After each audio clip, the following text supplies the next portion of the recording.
பாகிஸ்தானில் வச்சு இந்த வாரம் சீஸ்ஃபயர் டீல் தொடர்பாக அமெரிக்காவும் ஈரானை சேர்ந்த சபாநாயகரும் கலந்து கொண்டு ஒரு பஞ்சாயத்து வச்சு முடிச்சுக்கலாம் அப்படிங்கிற முடிவுக்கு வந்ததாக அமெரிக்கா தரப்பில் இருந்து செய்திகள் கசியுது. பட் பாகிஸ்தானுடைய கப்பல் ஒன்றை ஸ்ட்ரெய்ட் ஆஃப் ஹார்மஸில் ஈரான் வழிமுறிச்சு நிப்பாட்டி வச்சுருக்காங்க. அப்படின்னா இந்த போரில் அவங்க கலந்துப்பாங்களா, இல்லை சீஸ்ஃபயர் ரிலேட்டடான விஷயத்துக்கு சம்மதம் தெரிவிப்பாங்களா? இந்த கேள்விக்கான பதில் நான் உங்கள்கிட்டயே விட்டுறேன். இதற்கு பேரலாம் குவைத்தில் எந்த பாதிப்பும் இல்லை அப்படின்னு சொல்லிக்கிட்டு இருந்த மக்கள் இப்போது ஐயோ அப்படின்னு அலறாங்க. காரணம் என்னென்னா, அந்த நாட்டினுடைய சர்வதேச விமான நிலையத்தில் ஈரான் அடிச்சிருக்கக்கூடிய அடி அந்த மாதிரி எல்லாத்தையும் தாண்டி ஈரானோட இந்த முதற்கட்ட பேச்சுவார்த்தை அப்படிங்கிறதுல ஒரு 15 பாயிண்ட், முக்கியமான 15 பாயிண்ட்டை முன் வச்சு பேசியிருக்காங்க.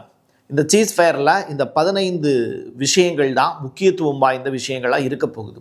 இதற்கு அமெரிக்கா சம்மதம் தெரிவிக்கணும். ஈரானுடைய ரெக்வஸ்ட் என்ன அப்படிங்கிறத தான் இப்போ நம்ம டீட்டெயில்டாக பேச போகிறோம். வாங்க பார்க்கலாம் உறவுகளே. இது பிரசாத் சிக்னேச்சர். உங்களுடைய தொழில் சம்பந்தமான விளம்பரங்களை நமது சேனலில் ஒளிபரப்ப உங்களுக்கான அருமையான வாய்ப்பு. பாண்டிச்சேரியில் மினி திருப்பூர் அறிமுகம். ஜவுளித்துறை வரலாற்றில் முதன்முறையாக நேரடி விற்பனை நிலையம் உங்கள் திருப்பூர் டெக்ஸ்டைல்ஸ்.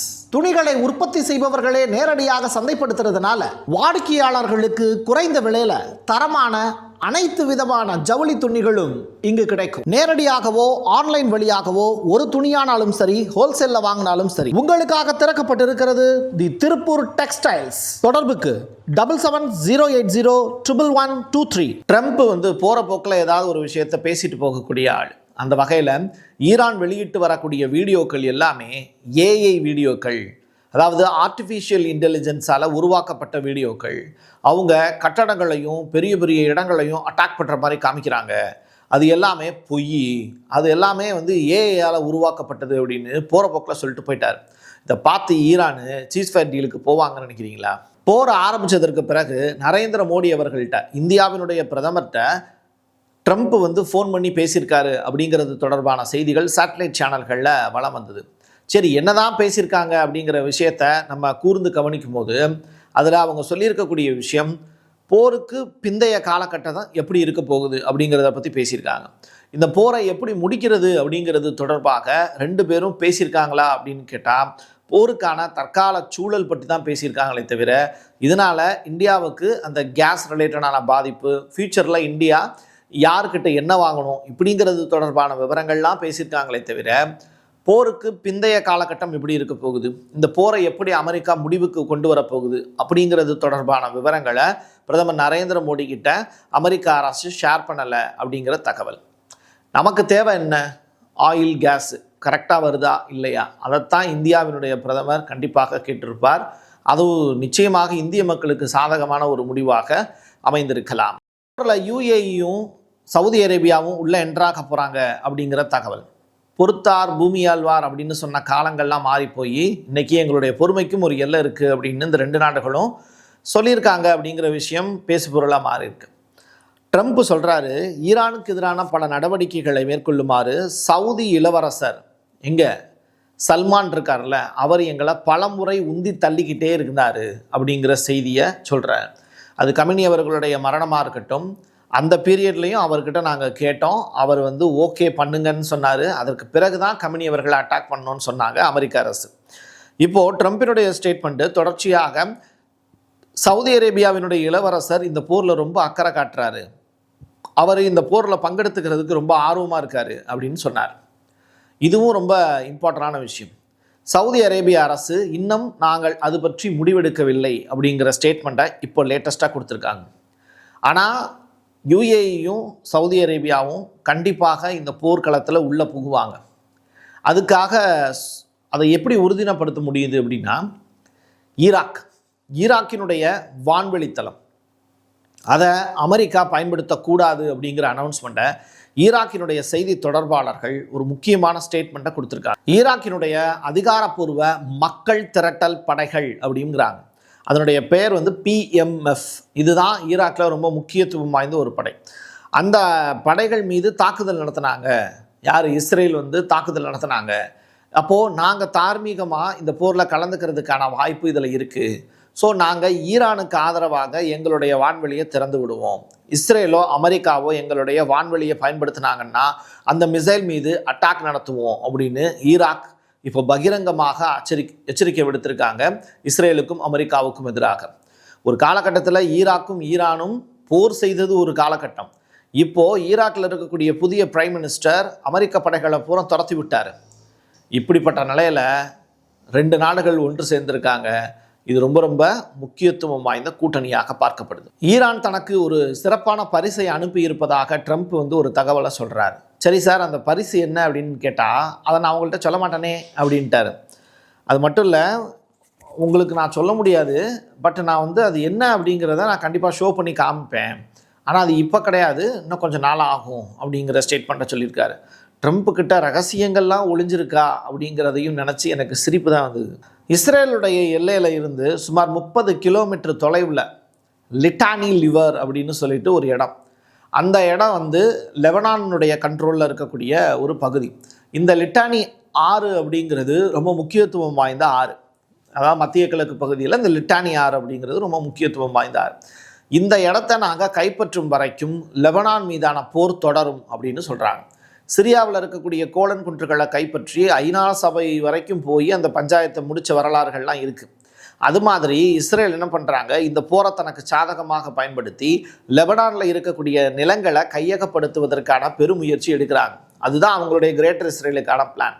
இப்போதைக்கு ஈரான் லெபனான் பக்கமோ அங்கே இருக்கக்கூடிய ஆட்சியாளர்கள் மீதோ தன்னுடைய கவனத்தை செலுத்தாமல் என்ன பண்ணுறாங்கன்னா தங்களுடைய எல்லையை பாதுகாத்து கொண்டே இஸ்ரேல் மீதும் யூஎஸ் பேஸ் மீதும் தான் அட்டாக் பண்ணுறாங்க.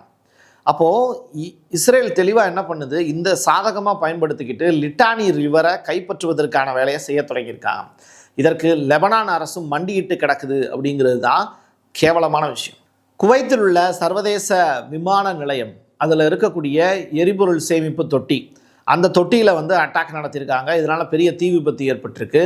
கொஞ்ச நேரத்துக்கு இந்த விமான போக்குவரத்து அப்படிங்கிறதெல்லாம் நிப்பாட்டி வச்சுருந்துருக்காங்க. இது தொடர்பாக டைம்ஸ் ஆஃப் இஸ்ரேல் வெளியிட்டிருக்கக்கூடிய செய்தி குவைத்திலும் தாக்குதல் நடத்தப்பட்டிருக்கிறது. அது மட்டும் இல்லை, அங்கே இருக்கக்கூடிய பவர் ஸ்டேஷனெல்லாம் கட் பண்ணுறதுக்கு ஈரான் பயங்கரமாக ட்ரை பண்ணாங்க. அதில் பாதி சக்ஸஸ் ஆனாங்க, பாதி ஃபெயிலியர் ஆச்சு. இப்போ என்ன அப்படின்னா விமான நிலையத்தை முடக்கி அங்கே இருக்கக்கூடிய எரிபொருள் சேமிப்பு தொட்டியின் மீது தாக்குதல் நடத்தியிருக்காங்க. இதுலேயும் பார்த்திங்கன்னா ஈரான் சைடுக்கு ஒரு 60% வெற்றி கிடச்சிருக்கு. ஆனால் 40% அவங்களுக்கு தோல்வி தான். ரெண்டாவது, அந்த ரிஃபைனரி சோர்ஸில் முக்கியமான தளங்கள் இருக்குல்ல, அது இன்னும் பாதிக்கப்படலை அப்படின்னு சொல்லி குவைத்திலிருந்து கிடைக்கக்கூடிய தகவல்கள் உறுதிப்படுத்துது. ட்ரம்ப் சொல்கிறாரு, வித்தியாசமான பதில்கள் தான், ஆனால் அது வினோதமானது, உண்மையும் கூட. எங்களுடைய 3 பேட்ரியாட் ஏவுகணைகளை நாங்களே அழித்து கொண்டோம். காரணம் என்ன? டெஸ்ட் ஆயிருச்சு. அப்போ அப்படி தான் சொல்ல முடியும். சரி, இப்போ எதுக்கு இதை சொல்ல வர அப்படின்னு கேட்டால், அவங்களுடைய ஆயுதங்களை அவங்களே அழிச்சுக்கிட்டதை அவங்க பெருமை பங்க சொல்லிக்கிறாங்க. இதை கொஞ்சம் நீங்களே யோசிச்சு பாருங்கள், கற்பனை பண்ணி பாருங்கள். இது எப்படி ஏற்புடையது? இலக்குகள் தெளிவாக இல்லாத போது இந்த மாதிரியான ப்ராப்ளம் வரும். விமானிகள் தப்பிச்சுக்கிட்டாங்கல்ல அப்படின்னு பெருமையாக சொல்லிக்கிறாரு. ஒரு போர் நடக்குது அப்படின்னா தன்னுடைய நாட்டுக்குள்ளேயே தானே அடிச்சுக்கிறது அப்படிங்கிறது எவ்வளவு அவமானகரமானது. அதுதான் அமெரிக்காவில் நடந்துக்கிட்டு இருக்கு. எனக்கு என்னமோ பாகிஸ்தானில் பஞ்சாயத்து வச்சு இது சீஸ் ஃபயர் டீல் உறுதியாகும் அப்படிங்கிறது தோணலை. ஏன்னா பாகிஸ்தானே ஒரு பஞ்சாயத்துக்குரிய நாடு. அப்படிப்பட்ட நாட்டுக்குள்ளே ஏன்னா ஆப்கானிஸ்தான் மீது அவங்க சண்டை போட்டுட்ருக்காங்க. இப்படிப்பட்ட சூழ்நிலையில் பாகிஸ்தானுக்கு போய் ஈரானுடைய சபாநாயகர் போய் கலந்துக்கிற விஷயங்கிறது எப்படி உண்மை அப்படிங்கிறது தெரியல. இது தவிர ஈரான் எதுவும் சொல்லவும் இல்லை இன்னும். ரெண்டாவது, ஈரானுடைய ஃபாரின் மினிஸ்டர் தான் இந்த மாதிரியான மீட்டிங்லாம் போய் கலந்துப்பாங்க. இப்போ சபாநாயகரை ஏன் அனுப்புகிறாங்க அப்படிங்கிறதும் தெரியல. அது தொடர்பான யூகங்கள் தான் இருக்கே தவிர இன்னும் ஈரான் சைட்லேருந்து தெளிவான விஷயங்களை பதிவு செய்யலை. பட் இந்த பாகிஸ்தானுடைய கப்பல் ஸ்ட்ரைட் ஆஃப் ஹார்மஸில் தடுத்து நிறுத்தப்பட்டிருக்கு அப்படிங்கிற செய்தி மட்டும் நம்மளால் உறுதிப்படுத்த முடியுது. ஸோ பாகிஸ்தானுடைய கப்பலையே தடுத்து நிப்பாட்டுறாங்கன்னா பாகிஸ்தானில் போய் எப்படி பேச்சுவார்த்தை நடத்துவாங்க அப்படிங்கிற கேள்வி தான் எனக்குள்ளே இருக்குது. இஸ்ரேலுடைய சேனல் 12 இவங்க வெளியிட்டிருக்கக்கூடிய அந்த 15 அம்ச திட்டம் என்ன அப்படிங்கிறத நான் உங்களுக்கு அப்படியே படித்து காட்டுறேன். ஈரான் தன் மீதான அனைத்து தடைகளையும் நீக்கணும் அப்படிங்கிறத எதிர்பார்க்குறாங்க. அதாவது மின்சார உற்பத்தி முன்னெடுத்து செல்லக்கூடிய மேம்படுத்துறதுக்கு அமெரிக்கா உதவி செய்யணும். ஏன்னா ஈரானில் நிறையா பவர் கட் இருக்குது. ஸோ பவர் ஸ்டேஷன் எல்லாம் ஃபெயிலியர். ஸோ அதை பூரா சரி பண்ணி கொடுக்க வேண்டியது அமெரிக்காவோட பொறுப்புங்கிறாங்க. தடைகள் மீண்டும் விதிக்கப்படும் அப்படிங்கிற அச்சுறுத்தல் இருக்கக்கூடாது. தொடர்ச்சியாக ஈரான் மீதான பொருளாதார தடையை நீக்கணும் அப்படிங்கிறாங்க. ஈரானுடைய அணுசக்தி திட்டம் ஒரு வரையறுக்கப்பட்ட கட்டமைப்பின் கீழ் முடக்கப்படும் அப்படிங்கிற அந்த ஒரு விஷயத்தையும் உறுதிப்பட சொல்கிறாங்க. எங்களுக்கு அணுசக்தி திட்டம்லாம் வேண்டாம் அப்படிங்கிறாங்க. செறிவூட்டப்பட்ட யுரேனியம் மேற்பார்வை மற்றும் ஒப்புக்கொள்ளப்பட்ட வரம்புகளுக்கு உட்பட்டு தொடர்ந்து கொண்டே இருக்கும், அதில் மாற்று கருத்தே இல்லை, அதை நாங்கள் அணு ஆயுதமாக தயாரிக்க மாட்டோங்கிறாங்க. ஏவுகணை திட்டம் பிற்காலத்தில் அதனுடைய வரம்பு நிர்ணயிக்கப்படும். இப்போ நாங்கள் ஒரு ஏவுகணை ட்ரோன் ஒரு நாளைக்கு 10,000 தயாரிக்கிறோன்னா இவ்வளவு தான் தயாரிக்கணும் அப்படிங்கிற அந்த வரம்புக்குள்ளே நாங்கள் வர்றோம் அப்படிங்கிறதையும் ஒத்துக்கிட்டாங்களாம்.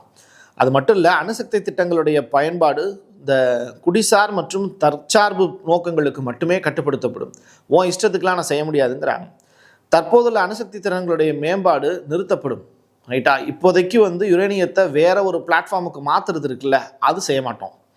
செறிவூட்டக்கூடிய திறன்களை மேலும் விரிவுபடுத்தக்கூடாது. இதுலேயும் கொஞ்சம் சில கட்டுப்பாடுகள் வச்சுருக்காங்க.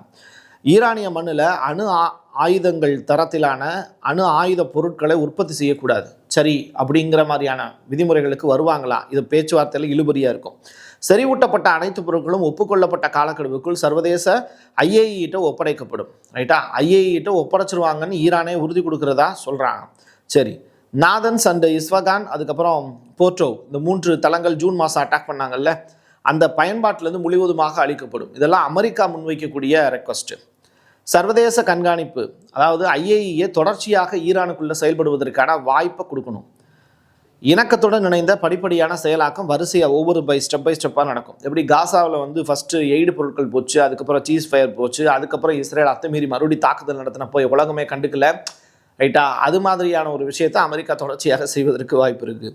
ஸோ பிராந்திய பாதுகாப்பு அப்படிங்கிறது உறுதிப்படுத்தப்படும் அப்படிங்கிற ஸ்டேட்மெண்ட்டை சொல்லியிருக்காங்க. இதெல்லாம் நம்புற மாதிரியா பிரசாத் இருக்குது அப்படின்னு கேட்டால், நம்பினா தான் சோறு போடுவேன் அப்படின்ட்டாங்க, அதனால் நம்ம நம்பி தான் ஆகணுங்கிற மாதிரி. இது அமெரிக்கா முன் வச்சிருக்கக்கூடிய ரெக்வஸ்ட்டு. ஈரான் சைடில் இருந்து அவங்க ஒரு 10 பாயிண்டோ 15 பாயிண்டோ கொண்டு வருவாங்க. அதை பார்த்தீங்கன்னா அமெரிக்கா இதெல்லாம் செய்கிறேன்னு சொல்கிறாங்க, சில இதை ஈரான் செய்யணுங்கிறத வலியுறுத்துறாங்க.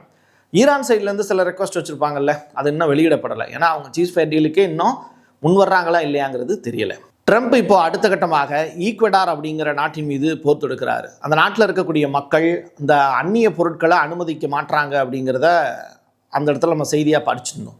அதற்கு பிறகு அங்கே இருக்கக்கூடிய அரசாங்கமும் அந்நிய பொருட்களை உள்ளுக்குள்ளே விட மாட்டேன்னு சொன்னாங்க. அப்போது ஆளக்கூடிய அரசே அமெரிக்காவுக்கு எதிராக இருக்குங்கிறதுனால அந்நிய பொருட்கள் மட்டுமல்ல, அந்நிய நபர்களும் பாதுகாப்புக்கு எங்கள் நாட்டுக்கு தேவையில்லைன்னு சொன்னதுனால தான் இப்போது அந்த ஈக்வடாருங்கிற நாட்டின் மீது அமெரிக்கா இப்போ ஏர் ஸ்ட்ரைக்கை நடத்திக்கிட்டு இருக்காங்க. எல்லையோரத்தில் நடத்தப்படக்கூடிய இந்த தாக்குதல்னால மக்கள் பெரிய அளவில் அச்சத்தில் இருக்காங்க. தொடர்ச்சியாக அங்கே இருக்கக்கூடிய மக்களுடைய கோரிக்கை அப்படிங்கிறது, அரசு எங்களை காப்பாற்றணும், ஆனால் அமெரிக்க அரசு தொடர்ச்சியாக எங்களை அடிப்பதற்கு முன் வந்திருப்பது வேதனையிலும் வேதனையானது. நாங்கள் அப்படி என்ன தப்பு பண்ணோம், வெளிநாட்டுக்காரங்க எங்கள் நாட்டுக்குள்ளே வரக்கூடாதுன்னு தானே சொன்னோம் அப்படிங்கிறத அவங்க மக்கள் சொல்கிறாங்க. இன்னொரு புறம் ட்ரம்ப்புங்கிற லூஸு இப்போ என்ன பண்ணுது அப்படின்னா, கியூபா மீதும் போர் தொடுப்பதற்கான வாய்ப்புகளை ஏற்படுத்தியிருக்கு. இந்த அரைமண்டலை யாராவது அடித்து துரத்துங்கப்பா அப்படிங்கிற விஷயத்தை தான் சொல்ல வேண்டியது இருக்குது. அதனை ஈரான் கச்சிதமாக செய்யும் அப்படிங்கிறத நம்பலாம். உலக அமைதியை ஈரான் கொண்டு வந்தால் மகிழ்ச்சியே. என் கையெழுத்து என் மக்களுக்கானது உறவுகளே. மீண்டும் ஒரு பதிவில் சந்திக்கலாம். நன்றி, வணக்கம். உங்களுடைய தொழில் சம்பந்தமான விளம்பரங்களை நமது சேனலில் ஒளிபரப்ப உங்களுக்கான அருமையான வாய்ப்பு. பாண்டிச்சேரியில் மினி திருப்பூர் அறிமுகம். ஜவுளித்துறை வரலாற்றில் முதன்முறையாக நேரடி விற்பனை நிலையம் உங்கள் திருப்பூர் டெக்ஸ்டைல்ஸ். துணிகளை உற்பத்தி செய்பவர்களே நேரடியாக சந்தைப்படுத்துறதுனால வாடிக்கையாளர்களுக்கு குறைந்த விலையில தரமான அனைத்து விதமான ஜவுளி துணிகளும் இங்கு கிடைக்கும். நேரடியாகவோ ஆன்லைன் வழியாகவோ ஒரு துணியானாலும் சரி, ஹோல்சேல்ல வாங்கினாலும் சரி, உங்களுக்காக திறக்கப்பட்டிருக்கிறது தி திருப்பூர் டெக்ஸ்டைல்ஸ். தொடர்புக்கு 7708011123. Prasad signature media broadcasting private limited. நீங்க நியூஸ் ரீடரா மாறணுமா, கண்டென்ட் கிரியேட்டரா உருவாகணுமா, சேட்டலைட் சேனல்ல ரிப்போர்ட்டரா வேலை பார்க்கணுமா, டாக்குமெண்ட்ரி மேக்கிங்ல இருந்து ஜேர்னலிசம் பற்றிய முழுமையான பயிற்சி பெற உங்களுக்கான அருமையான வாய்ப்பு. எங்களை தேடி வாங்க.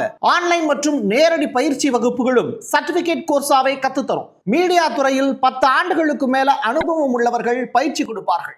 வாய்ஸ் ஓவர் தொடங்கி வாய்ஸ்லெஸ் பீப்புளுக்காக உங்களை சிறந்த ஜேர்னலிஸ்டா உருவாக்க வேண்டியது எங்களோட பொறுப்பு. ஸ்கூல்ஸ் அண்ட் காலேஜஸ்ல ஜூனியர் ஜேர்னலிஸ்ட்ங்கிற பேர்ல ஒர்க் ஷாப்பும் கண்டக்ட் பண்ணி கொடுக்கிறோம். மோட்டிவேஷனல் ஸ்பீக்கரா கடந்த 15 ஆண்டுகளா கல்வி நிறுவனங்களுக்கு நிகழ்ச்சிகளும் நடத்தி தரோம். தொடர்புக்கு 9944790333 94493594. prasad signature@gmail.com.